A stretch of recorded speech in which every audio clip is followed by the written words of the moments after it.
정규직 비정규직 조합원 여러분 반갑습니다. 노동자 방송의 아나운서 박명정입니다. 조합원 여러분, 가족과 함께 안전하고 건강한 학예휴가 보내고 오셨나요? 다시 노동의 현장으로 돌아와 연일 계속되는 폭염 속에서 고생이 많으십니다. 지부집행부는 휴가 기간 중에도 실무 교섭을 진행하며 16년 임금단체 협상 타결을 위해 만전을 기했습니다. 노동조합은 이후에도 사측의 결단이 없다면 더욱더 강력한 투쟁을 조직해 16년 임투를 돌파해 나갈 것입니다. 지부 영상미디어실에서 기획한 노동계약법 저지와 재벌개혁에 대한 특집 기획방송을 보시면서 다시 힘찬 16년 투쟁을 시작했으면 좋겠습니다. 그럼 이번 주 노동자 방송 시작하겠습니다.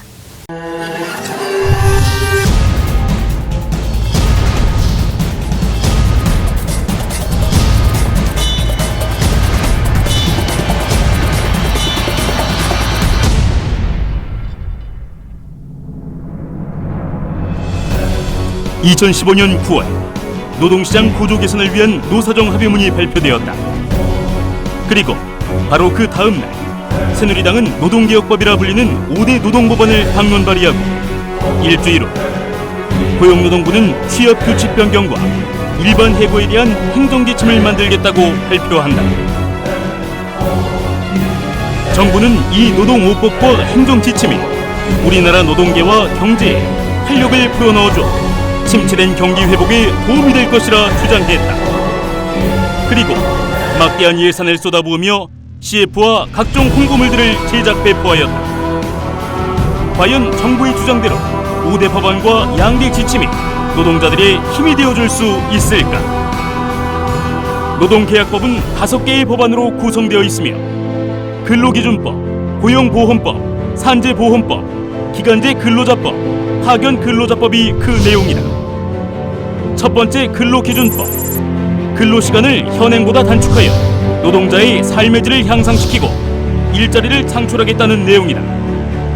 하지만 실상은 현행 근로기준법을 엉터리로 해석해 오히려 근로시간을 더 늘리고 통상임금을 축소하는 악법이다. 두 번째, 고용보험법. 실업급여 지급 수준을 높이고 지급기간을 연장하는 내용이다. 하지만 하한액 또한 낮아지고 실업급여를 받을 수 있는 요건을 현행보다 강화해 더 오래 일해야 혜택을 받을 수 있게 된다. 세 번째, 산재보험법. 통상적 출퇴근 재해보상제도를 도입한다. 노동계와 야당은 위험과 관계없이 산재를 적용해야 한다고 주장하는 데 반해 예외 조항을 꼼꼼하게 설정해 놓았으며 일부분만 개선한 생색내기용이라는 비난이 있다. 네 번째, 기간제 근로자법. 비정규직 기간을 2년에서 4년으로 연장한다. 4년 후 사용주가 이직수당인 급여의 10%만 노동자에게 지급한다면 정규직 채용의 의무가 사라진다. 박근혜 대통령은 2016년 신년 대국민 담화에서 기간제 근로자법은 중장기적으로 검토하는 대신 일단 나머지 4법부터 처리해달라고 강조하며 한 발 물러서는 모습을 보였다. 다섯 번째, 파견 근로자법. 기존의 파견 대상 업무였던 32개 업종을 486개의 업종으로 개방하겠다는 내용이다. 사실상 극히 일부를 제외한 전 업종의 파견을 허용한다. 2대 지침의 골자는 일반 해고와 취업규칙 변경 요건 우한화이다. 일반 해고 지침의 해고 요건에 저성과자 부분이 문제가 되고 있다. 회사가 직원을 평가해서 일을 못하면 자를 수 있게 하겠다는 것이다. 결론적으로 일반 해고 지침은 위로금도 명태금도 주지 않고 마음대로 해고할 수 있는 권한을 사업주에게 주겠다는 것이다. 지금까지 사용주는 회사 사정으로 인한 경우 위로금과 명태금을 주어야 했지만 저성과자로 낙인만 찍으면 위로금과 명태금을 주지 않아도 된다. 취업규칙은 사업장 내 전체 노동자의 근무 조건과 공무 규율을 정하는 규범으로 노조나 노동자 과분수 동의 없이는 바꿀 수 없다. 하지만 사회 통념상 합리성에 문제가 없다면 노조 동의 없이도 취업 규칙을 바꿀 수 있도록 하겠다는 것이다. 그렇게 되면 사용주는 사회 통념상 합리적이라는 구실을 만들어내 성과금 연봉제와 임금 피크제 등의 민감한 문제를 노조의 동의 없이 바꿀 수 있게 된다. 정부는 노동계의 유연성을 강조하면서 노동계약법이 노동자들과 국민에게도 꼭 필요하다고 주장하지만 그 내용을 살펴보면 어려운 노동자들을 더욱 짜내어 재벌의 배만 불리는 법으로밖에 해석되지 않는 악법들이다. 이러한 노동계약법에 대한 노동계의 반발은 거세다. 전국 민주노동조합 총연맹은 노사정위원회의 합의문 발표 즉시 합의문 무효를 요구하며 삭발식을 단행하였고 총파업 또한 불사하겠다는 의지를 내비쳤다. 2016년 1월 19일에는 한국노동조합 총연맹 또한 노사정 대타협 하기를 선언하였다. 정부는 노사정 대타협을 근거로 국회의 노동계약 입법을 촉구했는데 한국노총의 노사정 대타협 파기 선언으로 그 명분을 잃었다. 노동계약법을 적극 추진하던 정부와 여당은 20대 총선 이후 여소야대로 국회가 바뀌면서 전보다 추진력을 다소 상실했다. 하지만 아직도 박근혜 대통령의 노동계약법 통과 의지가 확고하기 때문에 방심할 수 없는 상황이다. 청년 실업률은 계속 높아져 12%를 돌파했고 비정규직과 가계 부채 또한 갈수록 늘어가고 있다. 그리고 또 계속 높아지고 있는 숫자가 하나 더 있다. 바로 사내 유보금이다. 국민의 살림살이는 어려워지는 사이 재벌기업의 국가는 쌓여가 2015년 10대 재벌기업 사내 보유금이 사상 최대 550조를 돌파하였다. 가계소득이 1.8% 증가할 동안 기업소득은 16.8% 증가하였다. 그동안 정부는 상위층의 소득이 늘면 하위층도 덩달아 효과를 본다는 낙수 효과를 강조해왔다. 그래서 법인세 인하와 같은 친기업적 정책을 펼쳐왔다. 낙수 효과가 나타났을까? 정반대의 결과만 나타났다. 그 결과는 가계의 저성장과 기업의 고성장이다. 2015년 IMF는 부의 낙수 효과 완전히 틀린 논리라는 연구 결과를 발표했다. 보고서에 따르면 150여 개국 사례를 분석한 결과 상위 20% 계층의 소득이 1%포인트 증가하면 이후 5년의 성장이 연평균 0.08%포인트 감소하는 것으로 분석되었다. 반면 하위 20%의 소득이 1%포인트 늘어나면 같은 기간의 성장이 연평균 0.38%포인트 확대되는 것으로 나타났다고 덧붙였다. 보고서는 하위 계층의 소득을 늘리고 중산층을 유지하는 것이 성장에 도움이 된다면 소득 불균형 확대가 성장과 거시경제 안정에 심각한 충격을 준다고 거듭 경고하였다. 또 저소득층을 쥐어짜는 것이 결국 노동 생산성 저하로 이어져 소득 불균형을 더욱 심각하게 만드는 악순환을 불가피하게 한다고 강조했다.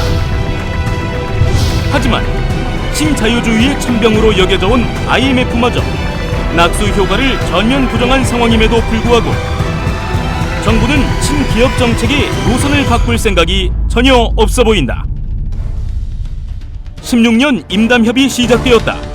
사측은 임금 피크제 확대, 임금 체계 계약, 임금 동결을 요구하고 있다. 절대 수용할 수 없는 조건들이다. 사측은 회사가 힘들다며 노동자의 희생을 강요한다. 59세, 60세 임금 10%를 임금 피크제로 삭감할 것을 요구한다. 회사의 모든 손실을 노동자에게 떠넘기려는 것이다. 노동자 임금을 약 1억으로 계산하여 10% 차감하면 1,000만 원이다.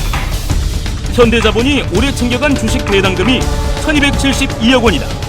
그중 20%를 환원한다면 254억 원이다. 무려 2,540명의 임금을 깎지 않아도 되는 금액이다.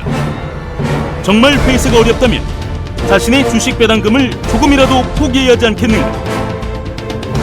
이익이 나면 자신이 다 가지고 손실이 나면 노동자들에게 떠넘기겠다는 심보인가?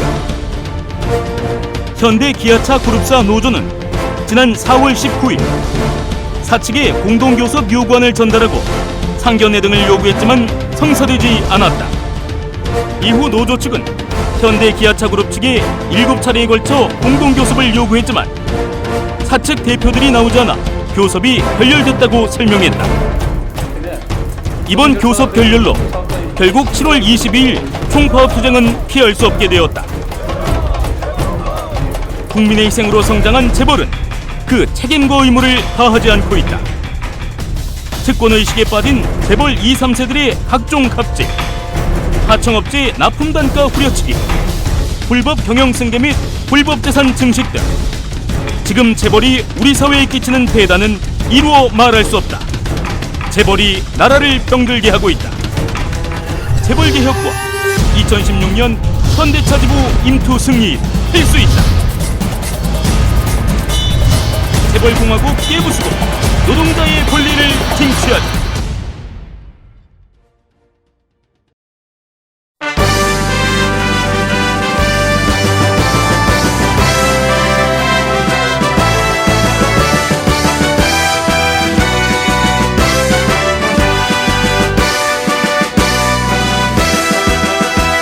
기계를 모두 멈춰라. 법에 깃발 올려라. 압제에 짓이겨진 노동자 그 가슴으로 정권에 경고하라니 역사를 거역치 마라.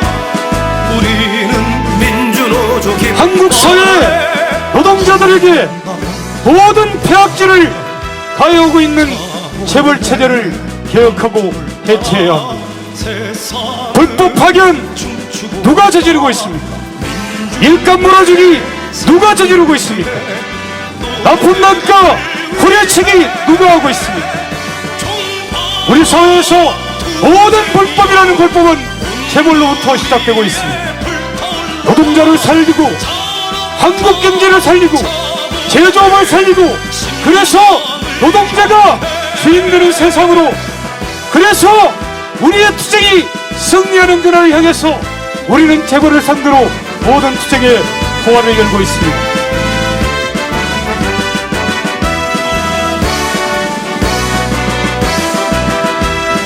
자본의 돈줄을 따라 세상은 춤추고 있다.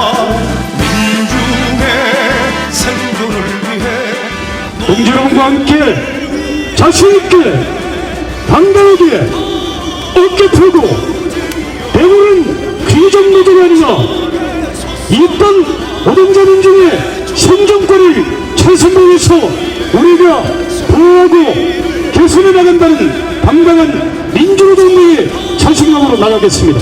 동지 여러분, 2016년 투쟁 여러분과 함께 승리하는 그때까지 힘차게 진행하겠습니다. 투쟁! 인류 투쟁! 승리하자!